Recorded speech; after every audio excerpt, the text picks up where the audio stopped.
അങ്ങോട്ട് വിട്ടിട്ട് വാ. ഞാൻ മുണ്ടൊന്നും കൊണ്ടുവന്നില്ല.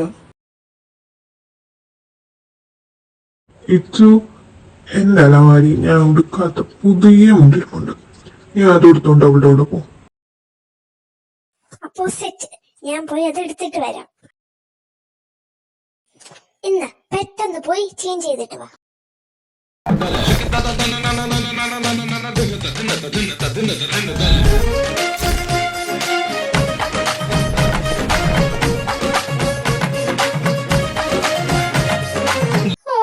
ഇപ്പൊ കാണാൻ എന്ത് ഐശ്വര്യമാ നോക്കിയേ. ഓ പിന്നെ ഇനി പോകാലോ. മോനെ ഇച്ചു, നീ പോകുമ്പോ എന്റെ വണ്ടിയും കൂടി എടുത്തോ. അലമാരിയുടെ സൈഡിൽ താക്കോലിരിപ്പുണ്ട്. പിന്നെ പോയിട്ട് തിരിച്ചു വരുമ്പോ വണ്ടിക്ക് പെട്രോൾ കൂടെ അടിച്ചേക്ക്. ഓക്കെ അപ്പച്ച.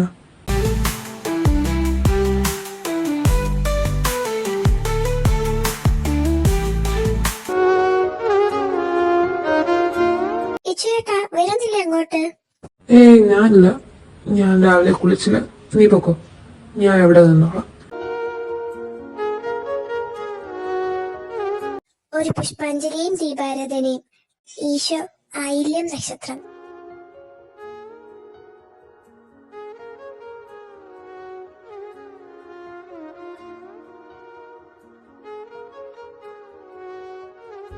എന്നാ ഇനി നമുക്ക് വീട്ടിൽ പോവാം.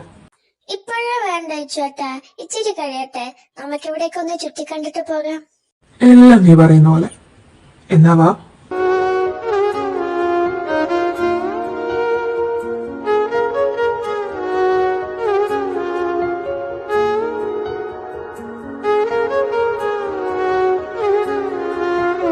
ഏട്ടന് ഓർമ്മയുണ്ടോ എന്നെ പണ്ട് നീന്താൻ പഠിപ്പിച്ചത്? അതൊക്കെ ഞാൻ മറക്കൂ. അന്ന് നീ നല്ല ചെറുതല്ലായിരുന്നോ? നീന്തൽ പഠിക്കാനായിട്ട് വെള്ളത്തിൽ ഇറക്കിയപ്പോ ഏട്ടാ എന്നെ വിടല്ലേ, എന്നെ മൂർക്കി പിടിച്ചോണേ, ഞാൻ ഇപ്പൊ മുങ്ങിപ്പോകുമെന്ന് പറഞ്ഞ് കിടന്ന് ബഹളം ഉണ്ടാക്കി കണ്ണും കൂട്ടി എന്നെ ഇറുകി പിടിച്ച് അവിടെ നിൽക്കുമായിരുന്നു നീ. അതൊക്കെ ഓർക്കുമ്പോ എത്ര പെട്ടെന്നല്ലേ കാലം പോയെ. അല്ല, നിന്റെ പഠിത്തമൊക്കെ എങ്ങനെ പോകുന്നു? അതൊക്കെ നന്നായി പോകുന്നുണ്ട്. ഞാനൊരു കാര്യം ചോദിച്ചോട്ടെ? ചോദിക്കൂ. ചേട്ടന് എന്തെങ്കിലും സങ്കടമുണ്ടോ? ഇല്ല, എന്താ നീ അങ്ങനെ ചോദിച്ചേ? എനിക്കറിയാവുന്ന ഈ ചേട്ടൻ ഇങ്ങനല്ലായിരുന്നു. ആ മുഖം കണ്ടാൽ അറിയാം എന്തോ ഏട്ടൻ അലട്ടുന്നുണ്ടെന്ന്. അങ്ങനെയൊന്നുമില്ലടി, വർക്ക് കാരണം നല്ല സ്ട്രെസ് ഉണ്ട്, അതാ. ഏട്ടൻ ഉടനെ എങ്ങാനും തിരിച്ചു പോകുന്നു? ഇതുവരെ ഒന്നും തീരുമാനിച്ചിട്ടില്ല. ഇപ്പോഴേ പോകണ്ട. ഏട്ടന്റെ എല്ലാ സങ്കടവും ഞാൻ മാറ്റിത്തരാം.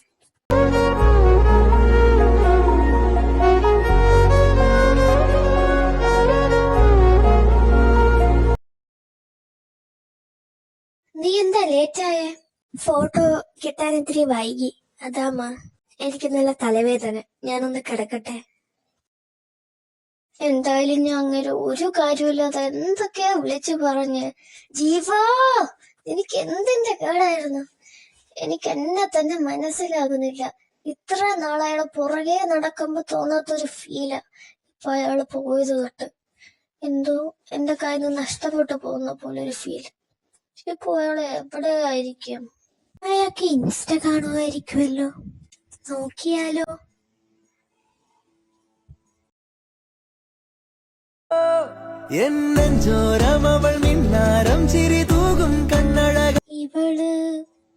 ഇവളായിരിക്കും ഇനി അന്ന് ഫോണില് ഈശോ ഏട്ടാന്ന് വിളിച്ച്. ഇവളാരങ്ങനെ വിളിക്കാൻ? എന്തിനെത്ര അടുത്തേക്ക് ഇത്തിരി മാറിയെന്നോട്. ചിരിക്കുന്നുണ്ട് അവിടെ, കണ്ണുകൂത്തി പൊട്ടിക്കിഞ്ഞ. അങ്ങനെ ഞാൻ എന്ത് ചെയ്യാനാ?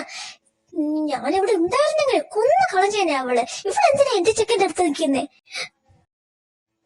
എന്റെ ചെക്കനോ?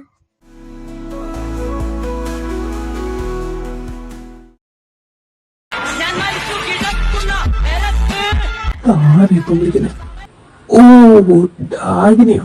ഹലോ ഹലോ, എനിക്കൊരു ഹെൽപ്പ് ചെയ്യോ? എന്തോന്ന് പറ, എന്നിട്ട് ഞാൻ ആലോചിക്കാം.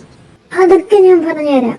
ഇന്നൊന്ന് ജസ്റ്റ് കാഷ്വലായി ഒരുങ്ങി വരാൻ പറ്റുമോ? എന്തിന്? അതൊക്കെ പറയാം. ഞാൻ ലൊക്കേഷൻ ഇട്ടാക്കാമേ. എന്നാ ശരി. എന്നാലും എന്തിനാ ഓൾ എന്നെ തന്നെ വിളിച്ച്? ഈ ഡാഗിനി എന്തോ ഒപ്പിച്ച് വെക്കുന്നുണ്ട്.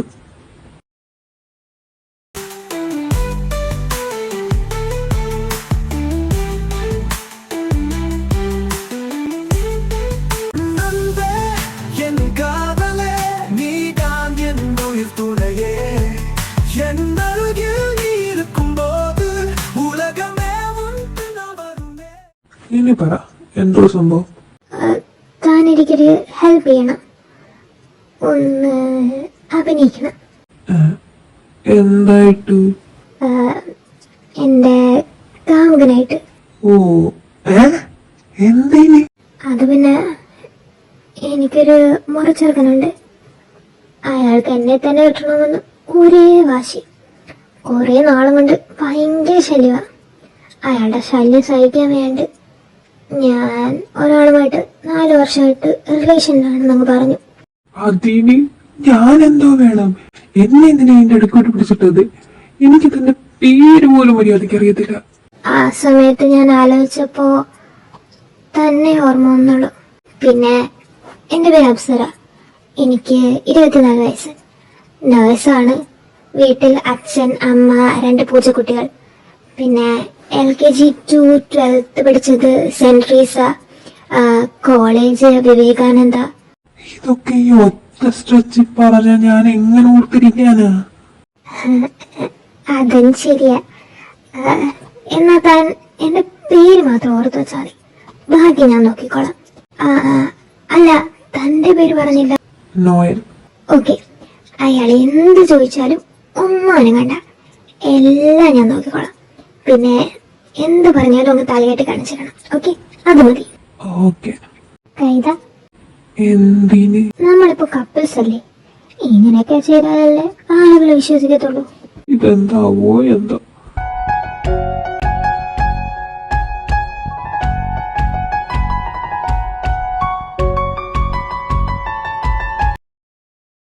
അപ്പോ ഇവിടെ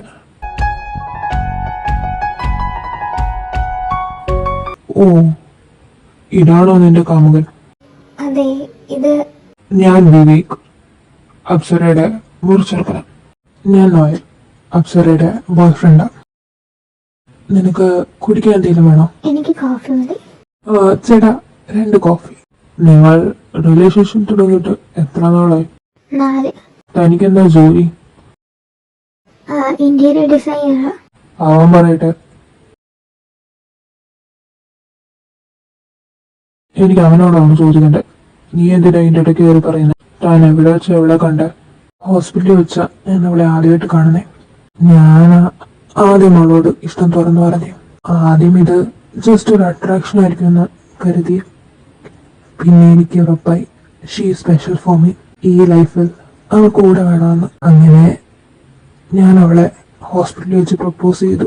ആദ്യം അവൾ എന്നെ റിജക്ട് ചെയ്തു, പിന്നെ അവൾ അക്സെപ്റ്റ് ചെയ്തു. ഇപ്പൊ അവൾക്ക് ഞാനും, എനിക്ക് അവളുമില്ലാണ്ട് ജീവിക്കാൻ പറ്റില്ല. സത്യം പറയാലോ, നിങ്ങൾ രണ്ടും നന്നായി ട്രൈ ചെയ്തു.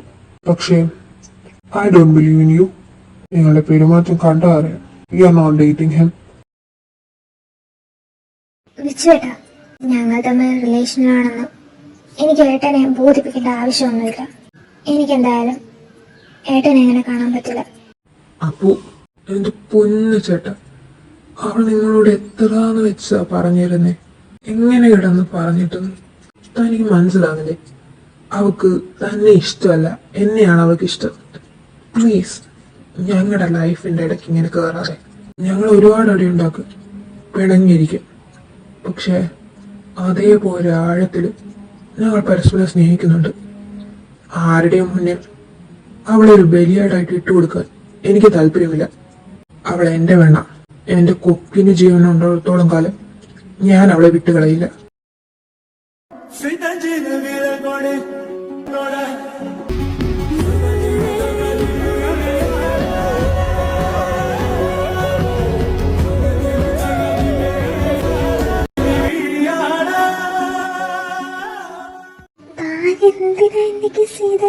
Really sorry. ഞാനത് ഒരു ഒറിജിനാലിറ്റിക്ക് വേണ്ടി ചെയ്തതാ. നിന്റെ മൊന്ന ചേട്ടല്ലേ, അങ്ങേരെ ഒന്ന് വിശ്വസിപ്പിക്കാൻ വേണ്ടി ചെയ്തതാ. അത് വിട്ടേക്ക്. നന്നായിട്ട് ഇരുട്ടിയിട്ടുണ്ട്. ഞാൻ നിന്നെ വീട്ടിൽ കൊണ്ടാക്കാം. അത് ശരി.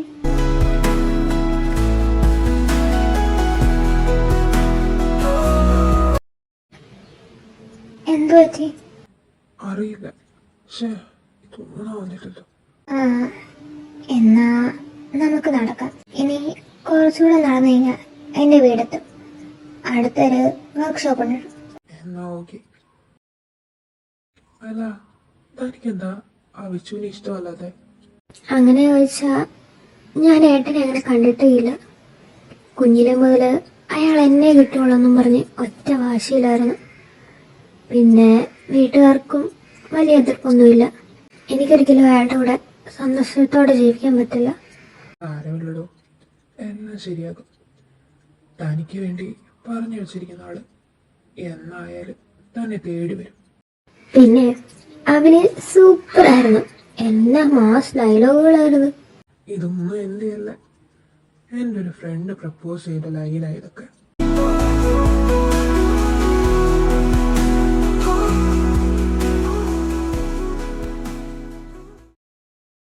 നിന്നെ കുറിച്ച് ചിന്തിക്കുമ്പോൾ എനിക്കധികം വാക്കുകൾ വേണ്ടി വരില്ല. അത് സ്നേഹമാണെന്ന് ഞാൻ തന്നെ പതുക്കെ തിരിച്ചറിഞ്ഞതാ അത്ര. എനിക്ക് ഈ ചേട്ടനെ ഈശോനെ ഇഷ്ടമാണ്.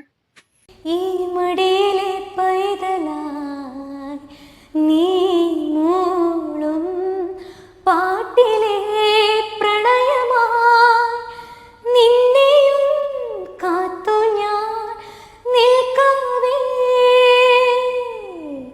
എത്രയോ ജന്മമായി നിന്നെ ഞാൻ തേടുന്നു.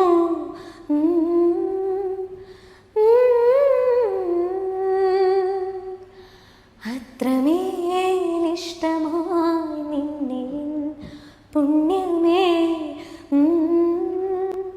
ഓർമ്മയുടെ കൈകൾ മെല്ലെ നിന്നെ വരവേൽക്കുന്നുണ്ടേ. രാവിന്റെ ഇടം പെയ്യുമ്പോൾ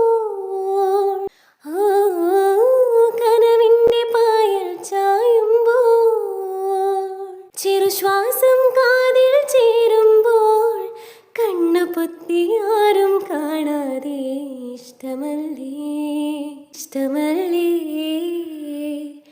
ഉള്ളിലായി എന്നോടിന്നും ഇഷ്ടമല്ലേ ചൊല്ലൂ ഇഷ്ടമല്ലേ.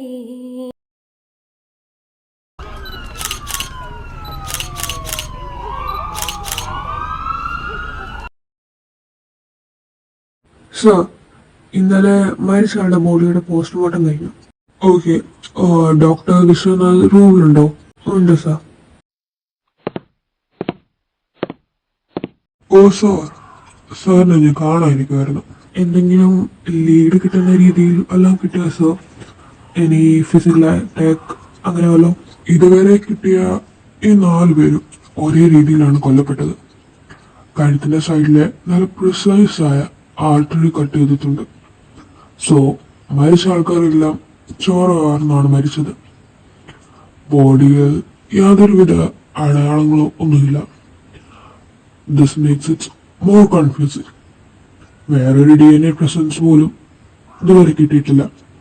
This is a well plan murder. പിന്നെ ആദ്യം കിട്ടിയത് ഈ ഇട്ടിരിക്കുന്ന ക്ലോത്ത്സും ornaments and a mask and card. ഈ മാസ്ക് ആൻഡ് കാർഡ് എല്ലാം ബോഡിയുടെ കൂടെ ഉണ്ടായിരുന്നതാ. ഇതിലും വേറെ DNA പ്രസൻസ് ഇല്ല. സാറിനെ കാണാൻ ക്യാബിനിൽ ഒരാൾ വന്നിട്ടുണ്ട്. എന്നെയോ?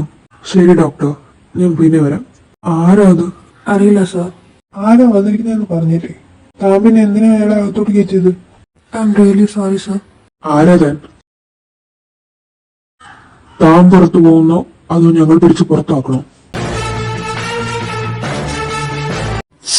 ബ്രോ, ഇങ്ങനെ ചൂടാവാതെ. ഇപ്പോ ഞാൻ ആരാണെന്നറിയണം, അത്രയല്ലേ ഉള്ളൂ. Just 5 seconds.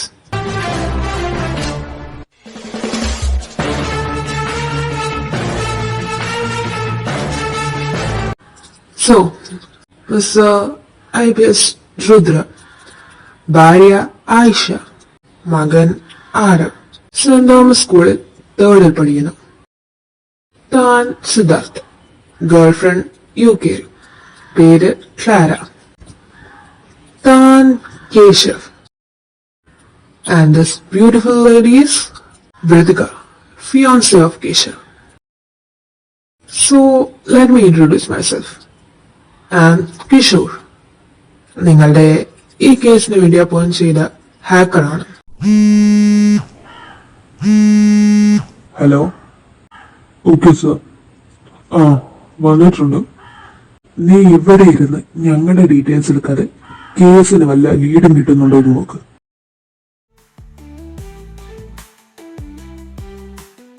മുത്തശ്ശി, നിങ്ങളുടെ ലവ് സ്റ്റോറി ഒന്ന് പറഞ്ഞു തരുമോ?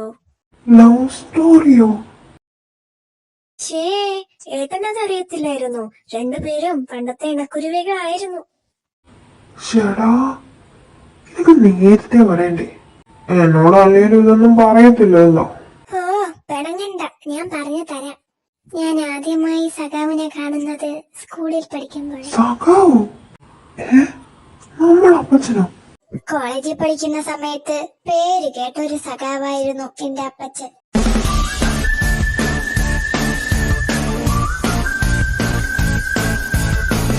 അന്നത്തെ സ്കൂൾ കലോത്സവം സഖാവിന്റെ കോളേജിൽ വെച്ചായിരുന്നു. അതിൽ പങ്കെടുക്കാൻ വേണ്ടി ഞാൻ ആ കോളേജിൽ പോയി. അന്ന് ആ കോളേജിൽ സ്ട്രൈക്ക് ആയിരുന്നു. പൂമരങ്ങൾ പെയ്തു തോരുന്നു, പ്രേമമായിരുന്നിന്നിൽ സഖാവേ, പേടിയായിരുന്നിന്നും പറഞ്ഞിടാൻ നിങ്ങൾ ഗ്രൗണ്ടിലോട്ട് ചെയ്യണം, ഞാനങ്ങ് വന്നേക്കാം. പൂമരം നിന്റെ ചങ്കിലെ പെണ്ണായി പിറന്നിടും.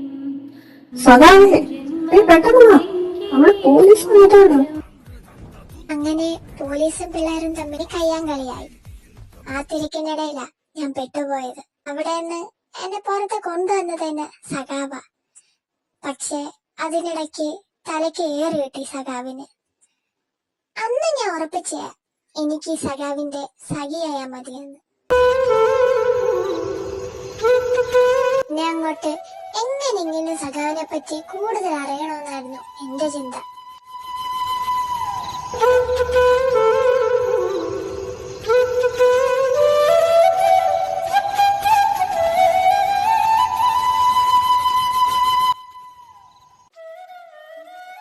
കുറച്ചുനാൾ കഴിഞ്ഞപ്പോ ഞാൻ തന്നെ അദ്ദേഹത്തിനോട് എന്റെ ഇഷ്ടം തുറന്നു പറഞ്ഞു.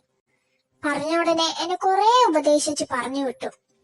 അന്നൊക്കെ എന്റെ അമ്മ പറഞ്ഞ് ഞാൻ കേട്ടിട്ടുണ്ട്, ഈ തെക്കേ കുന്നിക്കാവിൽ നിശാകാന്തിപ്പൂ അർപ്പിച്ച് നമ്മൾ എന്ത് മനസ്സിലാഗ്രഹിച്ചാലും ആ ആഗ്രഹം സാധിക്കുമെന്ന്. ഞാനും വന്ന് അതേപോലെ ചെയ്തു.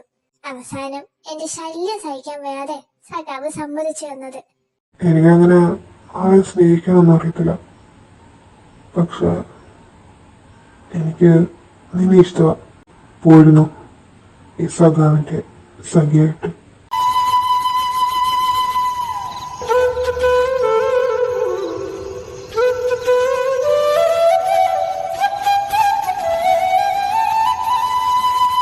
സഖാവ് അന്ന് ജോലിക്ക് കയറിയ സമയത്തായിരുന്നു ഞങ്ങളുടെ വീട്ടില് ഈ ബന്ധം അറിയുന്നത്. എന്റെ വീട്ടുകാര് പണ്ടത്തെ പള്ളി പ്രമാണികളായിരുന്നു. അതുകൊണ്ട് തന്നെ ഒരുപാട് പ്രശ്നം ഉണ്ടാക്കി. എന്റെ പഠിത്തം നിർത്തി, എന്റെ കല്യാണം ഉറപ്പിച്ച്. അവസാനം ഞാനും നിന്റെ അപ്പൂപ്പനും ഒളിച്ചോടേണ്ടി വന്നു. നിന്റെ അപ്പൂപ്പന്റെ പള്ളിയിൽ വെച്ച് കല്യാണം നടത്തി. പിന്നെ എന്നെ പഠിക്കാൻ വിട്ടു.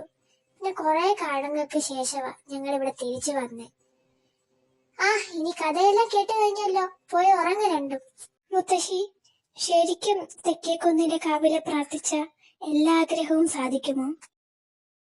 എന്നാലും ആരാണോ നിന്റെ ഹൃദയത്തിന് പൂട്ടയച്ചത്? ആരുമില്ല, ഞാൻ വെറുതെ ചോദിച്ചേ. എന്നാലും ആരുമില്ലേ? മുത്തശ്ശി നോക്കിയേ, ഈ ചേട്ടൻ എന്നെ കളിയാക്കുന്നു.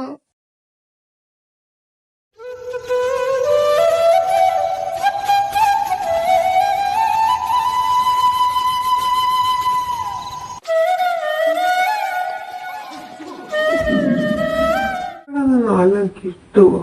ഇത് കൊറേ ആയല്ലോ. ഇത് ഇതിപ്പോ 4ാമത്തെ വീട്ടാ. ഇതിൽ നിന്നൊന്നും കിട്ടിയില്ലെങ്കിൽ ഞാൻ വീട്ടിൽ പോവാ. എനിക്ക് ദാഹിക്കുന്നു. കുന്തം പോയ കുടത്തിനെന്നപ്പോഴാന്നല്ലേ. ദേ നമുക്ക് ഈ വീട്ടിലെ CCTV കൂടെ വർക്കിംഗ് ആണോ ഒന്ന് നോക്കാം. എന്നിട്ട് നമുക്ക് തിരിച്ച് വീട്ടിൽ പോവാം. ഇനിയിപ്പോ എല്ലടിച്ച് നോക്കാം. ആരാ? എന്ത് വേണം? ഇങ്ങ ഫുള്ള ഫെസ്റ്റിവൽ ഹൃദയ